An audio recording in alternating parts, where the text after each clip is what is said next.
Magluluto na naman ako ngayon ng pork adobo. Yan. Ang version ko kasi sa pagluluto ng adobo, guys, ay imamarinate ko muna yung karne, yung pork. At saka ipiprito ko ng konti. Ayan, nakikita nyo, piniprito ko muna ng konti yung karne. At hintayin lang na mag-brown yung karne. Ito, busy-busy na siya. Busy-busy na siya sa prito. Ito, guys. Medyo lang, magba-brown yung karne. Yan. Yan. Yan, guys. Yan. Parang nagba-brown na siya. Kaya, ngayon, ilipat ko siya sa lagayan. Keep aside. Yan, parang na to. Brown na siya. Yan, guys. Yan. Tapos, ang susunod ay maglalagay ako ng kunting oil. Ang ginagamit kong oil ay olive oil. Yung kasing ginagamit ko sa pagluluto kasi siya, guys, healthy. Yan. Ngayon, mag-prepare na tayo ng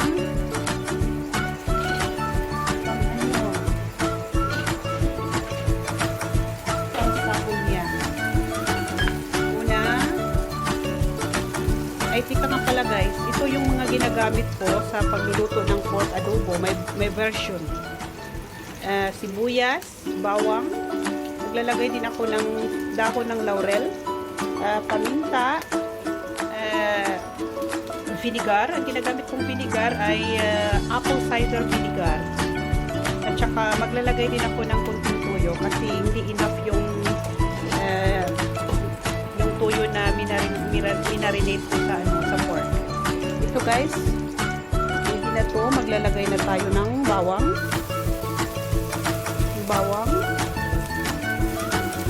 Maglalagay ako ng maraming bawang kasi maganda yan sa panglaban sa high blood. Ito, susunod na natin yung sibuyas. Maamoy na. Maamoy yung bawang. Maamoy ko na yung bawang. Yan, guys. Yan. Tapos, isusunod na natin yung pork. Yan.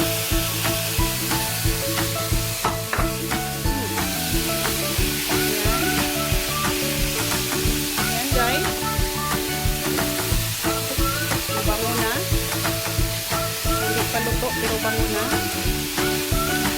Yan. Itong pork ko, guys, may mga halong buto-buto. Kasi gusto ko din siya sa adobo na may hindi mataba, yung may buto-buto. Yan. Na-mix na siya. Susunod na natin yung tuyo. Lagay din tayo ng kunting tuyo.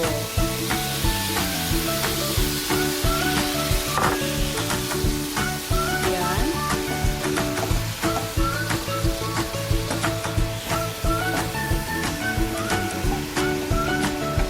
At saka ilagay na din natin ang vinegar.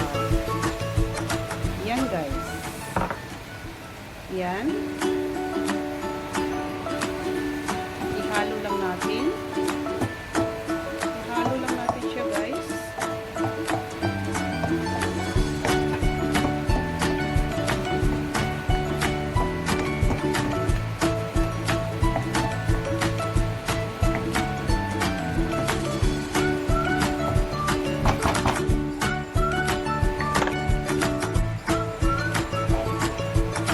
Tsaka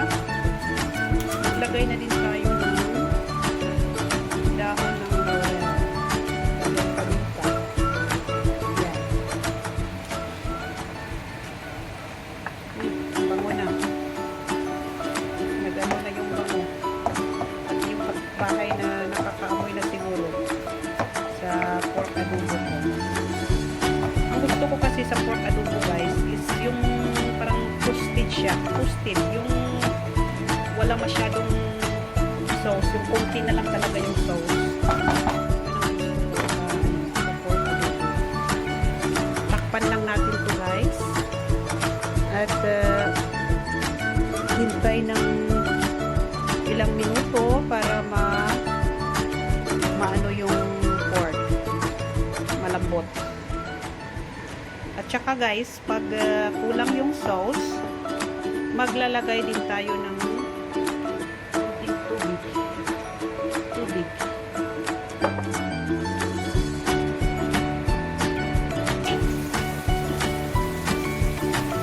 Yan guys.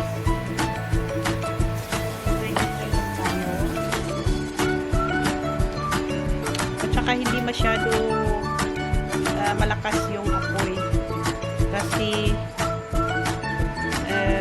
hindi pa malambot yung karne na ano na yung sauce, naubos na, kaya hindi masyadong lakasan ng apoy.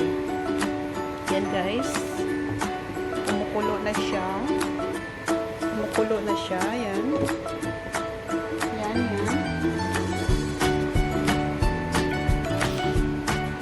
Mabango na. Naamoy ko na talaga na pork adobo na siya. Dahil masama ang weather today, so hindi makalabas. Nasa bahay lang. At saka dito sa Belgium ngayon is lockdown. Sarado yung mga store. Sarado din yung mga restaurant. Lahat. Ang open lang dito is yung grocery store, pharmacy, yun lang, yung mga importanteng ano lang, store. Pero yung mga hindi importante, close until end of December. Kasi lockdown dito sa Belgium. Kaya nakakaumay na nasa bahay palagi, hindi makalabas, lalo na ngayon winter. So, stipot lang sa bahay guys. Kasi COVID ay hindi pa umaalis at saka hindi pa napapagod. Kaya stay safe tayo guys. Yan. Ito na. Haluin lang natin ulit. Sarap nito. Bango. Dami kasing bawang na nilagay ko kaya yung amoy ng bawang ang naamoy ko talaga. Yan. Hindi pa ano yung karne guys. Hindi pa masyadong malambot. Hindi pa siya masyadong luto. Kaya maglalagay ulit tayo ng konting tubig. Maglalagay ulit tayo ng konting tubig kasi hindi pa masyadong ano yung karne. Yan. Mga ilang minuto pa to. Mga ilang minuto pa to guys. Hintayin lang natin itong maluto. At saka ready na. Yan. Takpan ulit. Alam nyo guys, pag weekend kasi, ito yung time na makapagluto ako ng masarap na pagkain. Kasi pag weekdays kasi nagtatrabaho kami, walang time sa pagluluto. Kaya weekend lang talaga. Pag weekdays, sandwich lang, tinapay lahat, Monday to Friday. Minsan magluluto pag may time, pero mostly weekend yun ang time sa pagluluto ko. Ang hirap kasi dito sa labas, pag nasa labas ka, wala kang katulong sa iyo lahat. Kahit masama yung pakiramdam mo, ikaw talaga lalo na pag may anak ka, Diyos ko mio, parang hinahabol ka ng kabayo. Yung yung time mo, kailangan mo talagang i-manage ng gusto. Maagang gumising, late matulog. Ganyan ang buhay sa labas. Hindi katulad sa Pinas, sa atin, sa Pinas, na Pag may kailangan ka, tawag ka lang ng mga kamag-anak mo or kapatid na pwede ba, ganyan, ganito, tulungan nyo ako. Pero dito hindi talaga guys. Lahat ng mga tao dito, busy. Time is gold talaga sa labas. Sa'yo lahat. Ikaw kaskas, ikaw kanta lahat. Kaya natuto na rin ako. Sa 9 years ko dito sa Belgium, natutunan ko din lahat ng lifestyle dito. Kaya nasanay na ako.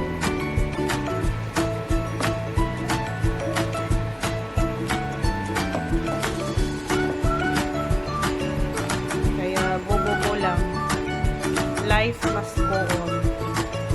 Life must go on. Lalo na ngayon na may pandemic. Lahat tayo naapektuhan.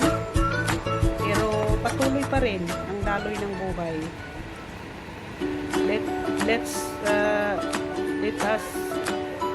Let's think positive guys. Malampasan din natin itong lahat na pandemic na to. Hindi lang naman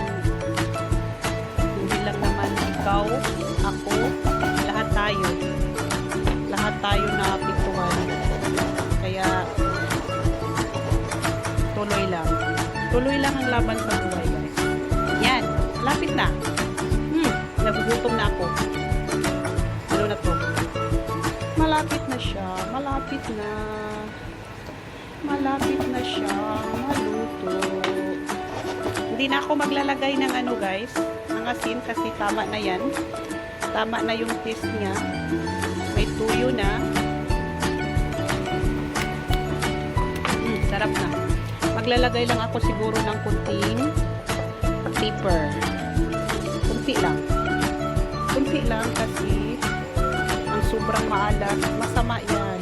Lalo na itong pork adobo na to.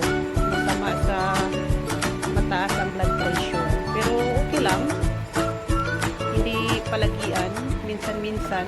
Pag craving talaga ako guys. Pag may gusto akong kainin, lulutuin ko talaga. Kasi, tayo kasing mga Pinoy, kahit saan man tayo mapadpad sa mundo, hinahanap natin yung mga pagkain natin. Diba? So, puwera lang sa mga hindi, kasi minsan may mga tao talaga na hindi mahilig magluto. Pero ako, hindi rin naman ako mahilig magluto, pero tinatry ko lang talaga. Kasi nandito kasi tayo sa ibang bansa. Iba kasi yung mga delicacies nila dito. Gusto ko rin yung mga pagkain nila, pero hinahanap ko pa rin yung pagkain na nasanayan natin. Diba? Usap-usap lang guys. Malapit na itong maluto guys. Gusto rin ito ng asawa ko. Sabi niya, magluluto ka ulit yung karne na yung karne na nilalagyan mo ng soy sauce, sabi niya. Sabi ko, ano yun? Iba kasi salita dito sa Belgium, Dutch, Netherlands. Kaya hindi niya alam yung mga term ng mga pagkain Pinoy. Alam niya pansit, lechon manok, lechon baboy, pero yung mga special na term na sa mga natin hindi niya alam. Minsan nag-i-English, baliktad naman. Diyos ko Lord, minsan na din ako, baliktad na din yung English ko. Yeah, malapit na to guys, malapit na. Paanuhin muna natin yung sauce na konti na lang kasi yun ang gusto ko sa pork adobo, parang toasted siya, kasi lasa talaga. Kayo dyan guys, kumusta kayo?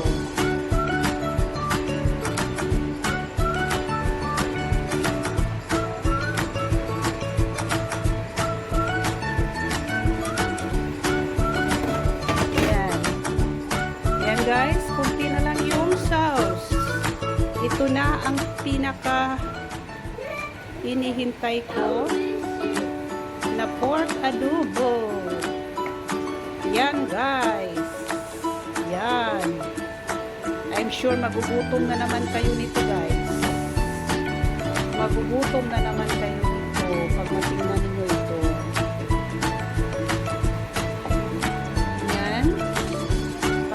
Pakunti na yung sauce niya at saka malambot na din yung pork, kaya hintayin na muna natin ng mga ilang minuto, mga 5 minutes. Yan, takpan ulit natin guys for 5 minutes and it's clear and it's ready. Yan. Sunday dito ngayon guys, bukas trabaho na naman, kaya kilos kalabaw na naman tayo guys, kilos kalabaw na naman. Kailangan nating magtrabaho kasi yun na may mga ano tayo kapamilya na naghihintay sa atin, sa ating mga grasya, kaya walang reklamo dahil yan ang mga Pinoy extended family ang mga Pinoy guys. Yun na, kahit mahirap ang buhay,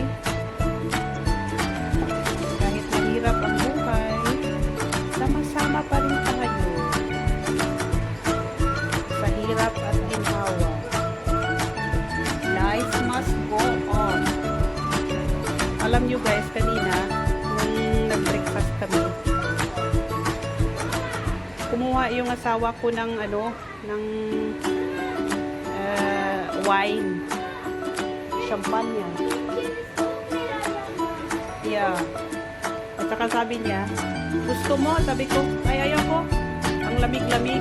Hindi niya naubos, guys. Ito, guys, hindi niya naubos. Sabi niya, inumin mo yan kasi masayang. Diyos ko, Lord, hindi pa ako nakakain. Inom na lang ako.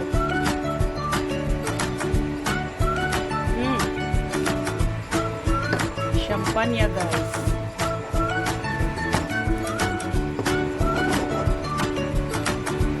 Tamang-tama kasi nagluluto ako ng pork adobo. Masarap tong pangpulutan ng champagne. Umiinom din naman ako ng champagne pero minsan-minsan lang kasi minsan mataas yung blood pressure, kaya bawal. Minsan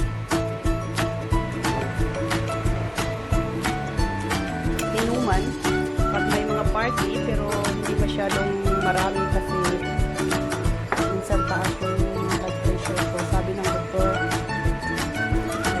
kailangan ko daw mag-take ng medicine pangbaba ng blood pressure, pero hindi pa siya maintenance. Pag tumaas daw yung blood pressure ko, re-resetahan daw niya ako ng medicine. Yan. Ito na. La. Ito na guys. Ang hinihintay ko. Pork adobo. Pork adobo ko guys. Yan. Ito na yung gusto kong sauce guys. Ito na yung gusto kong sauce. Na na siya. Kunting-kunti na lang. Yan na. Ito na ang gustong-gusto ko sa aking version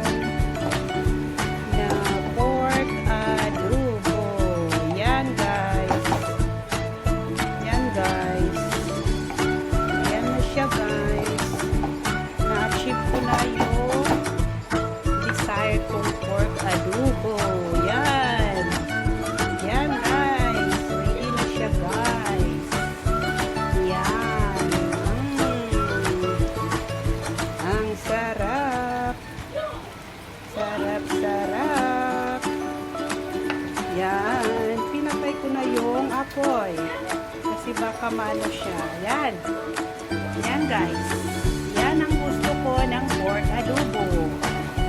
My version pork adobo guys. Yan. Sarap na siya. Pero kunti lang yung rice na kakainin ko kasi ano na siya.